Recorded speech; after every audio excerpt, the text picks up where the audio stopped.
ಒಂದು ಸನ್ನಿವೇಶದಲ್ಲಿ ಮಕ್ಕಳು ಪ್ರೀತಿ ಪ್ರೇಮ ಅಂತ ಹೇಳಿಬಿಟ್ಟು ತಮ್ಮ ಅಮೂಲ್ಯವಾದ ಭವಿಷ್ಯವನ್ನು ಹಾಳು ಮಾಡ್ಕೊಳ್ತಾ ಇದ್ದಾರೆ. ಅಂಥ ನವತರುಣರಾಗಿರ್ಬೋದು ಅಥವಾ ಮಕ್ಕಳಿಗೆ ನೀವು ಆಪ್ತ ಸಮಾಲೋಚಕರಾಗಿ 10-15 ವರ್ಷಗಳ ಅನುಭವವನ್ನು ಹೊಂದಿದ್ದೀರಿ. ಈ ಸನ್ನಿವೇಶದಲ್ಲಿ ಅನ್ಯತಾ ಚಟುವಟಿಕೆಗಳನ್ನು ಬಳಸಿಕೊಂಡು ಮಕ್ಕಳು ತಮ್ಮ ಉಜ್ವಲವಾದ ವಿದ್ಯಾರ್ಥಿ ಭವಿಷ್ಯವನ್ನು ಹಾಳು ಮಾಡ್ಕೊಳ್ತಾ ಇದ್ದಾರೆ. ಆಪ್ತ ಸಮಾಲೋಚಕರಾಗಿ ನೀವು ಅಂಥ ಮಕ್ಕಳಿಗೆ ಏನನ್ನು ಆಪ್ತ ಸಮಾಲೋಚನೆ ಮಾಡೋಕ್ಕೆ ಇಷ್ಟಪಡ್ತೀರಾ? ಅವ್ರಿಗೆ ಏನು ಸಜೆಷನ್ನು ಅಥವಾ ಅವರ ಭವಿಷ್ಯಕ್ಕಾಗಿ ಅವರ ಮುಂದಿನ ಉಜ್ವಲ ಭವಿಷ್ಯಕ್ಕಾಗಿ ಅವ್ರು ಏನು ಮಾರ್ಗಗಳನ್ನು ಕೈಗೊಂಡ್ರೆ ಅವ್ರ ಭವಿಷ್ಯ ಇನ್ನಷ್ಟು ಉಜ್ವಲವಾಗುತ್ತದೆ ಅಂತಕ್ಕಂಥ ವಿಚಾರವನ್ನು ನೀವು ಆಪ್ತ ಸಮಾಲೋಚಕರಾಗಿ ಹೇಳಬೇಕಾಗಿ ನಿಮ್ಮನ್ನು ನೆನೆಸ್ಕೊಳ್ತಾರೆ. ಓಕೆ, ನಿಮ್ಮ ಪ್ರಶ್ನೆ ತುಂಬ ಚೆನ್ನಾಗಿದೆ. ಏನಂತಂದರೆ ಈಗ ಹದಿಹರೆಯದಲ್ಲಿ ಮಕ್ಕಳಲ್ಲಿ ಏನಂತಂದರೆ ಈ ಒಂದು ಮೊಬೈಲ್ ಅನ್ನೋದೊಂದು ಅಡಿಕ್ಷನ್ ಆಗಿಬಿಟ್ಟಿದ್ದಾರೆ. ಮೊಬೈಲ್ ಅಡಿಕ್ಷನ್ ಆಗಿರೋದ್ರಿಂದ ಮೊಬೈಲಲ್ಲಿ ಏನು ಬರುತ್ತೆ ಏನು ಹೋಗುತ್ತೆ, ಅದು ಯಾವುದು ಒಳ್ಳೆಯದು ಯಾವುದು ಕೆಟ್ಟದು ಅನ್ನೋದು ಅವ್ರಿಗೆ ಭಾವನೆಗಳು ಗೊತ್ತಾಗಲ್ಲ. ಯಾಕಂದರೆ ಅವ್ರಿಗೆ ಅದರಿಂದ ಏನು ಎಫೆಕ್ಟ್ ಆಗುತ್ತೆ ಅನ್ನೋದು ಗೊತ್ತಿಲ್ಲ, ಏನು ದುಷ್ಪರಿಣಾಮ ಬೀರುತ್ತೆ ಅನ್ನೋದು ಗೊತ್ತಾಗಲ್ಲ. ಸೊ ಅವ್ರು ಏನು ಮಾಡ್ತಾರೆ, ಪೇರೆಂಟ್ಸು ಏನೋ ಒಂದು ಸ್ಕೂಲಲ್ಲಿ ಅಥವಾ ಕಾಲೇಜಲ್ಲಿ ಏನಾದರೂ ನೋಟ್ಸ್ ಅಥವಾ ಏನಾದರೂ ಓದೋದಕ್ಕೆ ಅಭ್ಯಾಸ ಮಾಡೋದಕ್ಕೆ ಏನಾದರೂ ಮಾಹಿತಿ ಇರುತ್ತೆ ಅನ್ನೋಕ್ಕೋಸ್ಕರ ಏನು ಮಾಡಿದ್ದಾರೆ, ಮೊಬೈಲನ್ನು ಕೊಟ್ಬಿಟ್ಟಿದ್ದಾರೆ. ಆ ಮೊಬೈಲನ್ನು ನೋಡ್ತಾ ಇರ್ತಾರೆ ಮಕ್ಕಳು. ಅದ್ರ ಬಗ್ಗೆ ಮಕ್ಕಳು ಮೊಬೈಲಲ್ಲಿ ಏನು ನೋಡ್ತಾ ಇದ್ದಾರೆ ಅಂತ ಹೇಳ್ಬಿಟ್ಟು ಪಾಲಕರಾಗಿ ಅಥವಾ ಪೋಷಕರಾಗಿ ಅದ್ರ ಬಗ್ಗೆ ಗಮನ ಕೊಡಬೇಕು. ಅವರು ಗಮನ ಕೊಡದೇ ಇದ್ದಾಗ ತಮ್ಮ ಕೆಲಸದಲ್ಲಿ ತಾವು ನಿರತರಾಗ್ಬಿಡ್ತಾರೆ. ಅವ್ರು ಏನು ನೋಡ್ತಿದ್ದಾರೆ ಏನು ಮಾಡ್ತಿದ್ದಾರೆ ಅಂತ ಸ್ವಲ್ಪ ಗಮನ ಕೊಡದೇ ಇದ್ದಾಗ ಈ ಥರದ ಒಂದು ಕೃತ್ಯಕ್ಕೆ ಒಳಗಾಗ್ತಾರೆ. ಅಂದರೆ ಆ ಪ್ರೀತಿ ಪ್ರೇಮ ಆಕರ್ಷಣೆ ಒಳಗಾಗ್ತಾರೆ. ಅವ್ರಿಗೆ ಅದು ತಿಳಿಯುತ್ತೋ ಅಥವಾ ತಿಳಿಲಾರ್ದನೂ ಆಗಿರುತ್ತೆ. ಅಂದರೆ ಈ ಒಂದು ಹದಿಹರೆಯ ವಯಸ್ಸಿನಲ್ಲಿ ಹಾರ್ಮೋನ್ಸ್ ಇಂಬ್ಯಾಲೆನ್ಸ್ಗಳನ್ನು ಆಗ್ತಿರ್ತಾವೆ. ಅವರಿಗೆ ಪ್ರೀತಿ ಆಕರ್ಷಣೆ ಪ್ರೇಮ ಅನ್ನೋದ್ರ ಬಗ್ಗೆ ಮಾಹಿತಿ ಯಾವುದೂ ಇರೋದಿಲ್ಲ. ಜಸ್ಟ್ ಅವ್ರು ಏನಂದರೆ ಪಾಲಕರದ್ದು ಒಂದು ನಿರ್ಲಕ್ಷ್ಯ ಇರ್ಬೋದು, ಅವ್ರ ಕೆಲಸದಲ್ಲಿ ನಿರತರಾಗಿರ್ಬೋದು. ಈ ಮಕ್ಕಳು ಅದರಿಂದ ವಂಚಿತರಾಗ್ತಾ ಇದ್ದಾರೆ. ಪಾಲಕರ ಒಂದು ಕಾಳಜಿ ಪ್ರೀತಿ ಲಾಲನೆ ಪಾಲನೆ ಅದರಿಂದ ವಂಚಿತರಾದಾಗ ಆ ಒಂದು ಪ್ರೀತಿ ಎಲ್ಲೋ ಒಂದು ಕಡೆ ಹೊರಗಡೆ ಸಿಗುತ್ತೆ.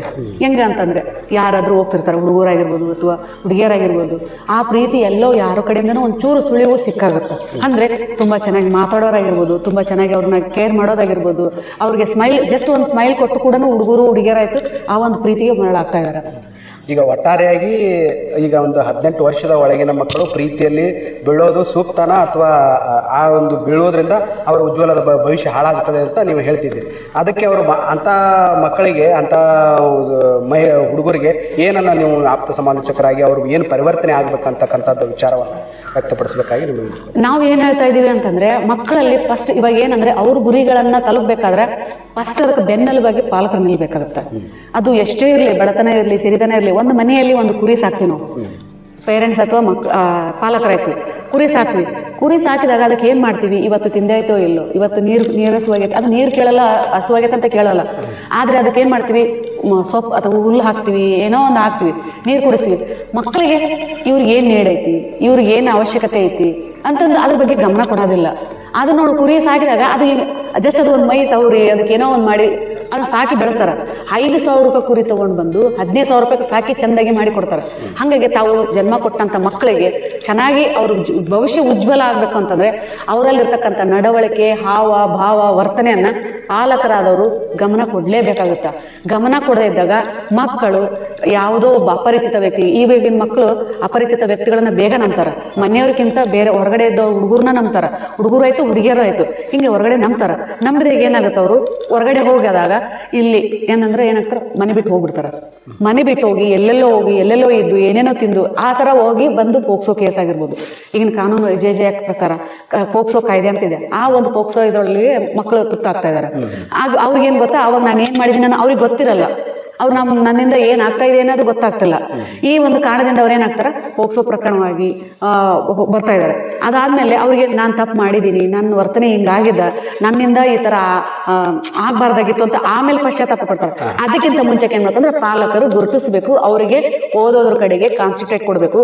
ಬೇರೆ ಬೇರೆ ಚಟುವಟಿಕೆ ಅಂದರೆ ಅವ್ರಿಗೆ ಏನು ಆಸಕ್ತಿ ಇದೆ, ಓದು ಬರಹದಕ್ಕಿಂತ ಕ್ರೀಡೆ ಡ್ಯಾನ್ಸು ಬೇರೆ ಬೇರೆ ಯಾವ್ಯಾವುದು ವೈಯಕ್ತಿಕ ಜೀವನ ಕೌಶಲ್ಯಗಳು ಇರ್ತಾವೆ ಅದನ್ನು ಅವ್ರು ಗುರುತಿಸಿ ಅದಕ್ಕೆ ಪಾಲಕರು ಪ್ರೋತ್ಸಾಹ ನೀಡಬೇಕಂತ ನಾನು.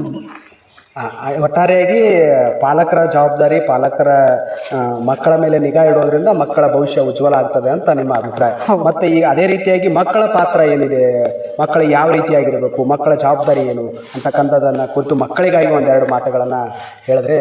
Okay sir. ಮಕ್ಕಳು ಅಂತಂದ್ರೆ ಅವ್ರಿಗೆ ಈ ವಯಸ್ಸಲ್ಲಿ ಏನೇನೋ ಆಗುತ್ತೆ ಅನ್ನೋದ್ರ ಬಗ್ಗೆ ಮಾಹಿತಿ ಇರೋದಿಲ್ಲಲ್ಲ, ಅದಕ್ಕೆ ನಾವು ಒಳ್ಳೆ ಮಾಹಿತಿ ಮಾರ್ಗದರ್ಶನ ಕೊಡ್ಬೇಕಂದಾಗ ಕೂತ್ಕೋಬೇಕು, ಪಾಲಕರು ಹೇಳ್ಬೇಕಾದಾಗ ಮಕ್ಕಳಲ್ಲಿ ಏನ್ ಮಾಡ್ಬೇಕಂದ್ರೆ ಅವ್ರಿಗೆ ಗುರಿಯ ಬಗ್ಗೆ ಆಸಕ್ತಿ ಮೂಡಿಸ್ಬೇಕು. ಮಕ್ಕಳಿಗೆ ಯಾವಾಗ ನಾವು ಗುರಿಯನ್ನ ಆಸಕ್ತಿ ಮೂಡಿಸ್ತೀವಿ ಅವಾಗ ಅವ್ರ ಮಕ್ಕಳು ಬ್ಯುಸಿ ಆಗ್ತಾರೆ. ಬ್ಯುಸಿ ಆದಾಗ ಏನಾಗುತ್ತಾ, ಈ ಯಾವ್ದು ಪ್ರೀತಿ ಪ್ರೇಮ ಆಕರ್ಷಣೆಗೆ ಒಳಗಾಗ್ಲಿಕ್ಕೆ ಸಾಧ್ಯ ಇಲ್ಲ. Thank you sir.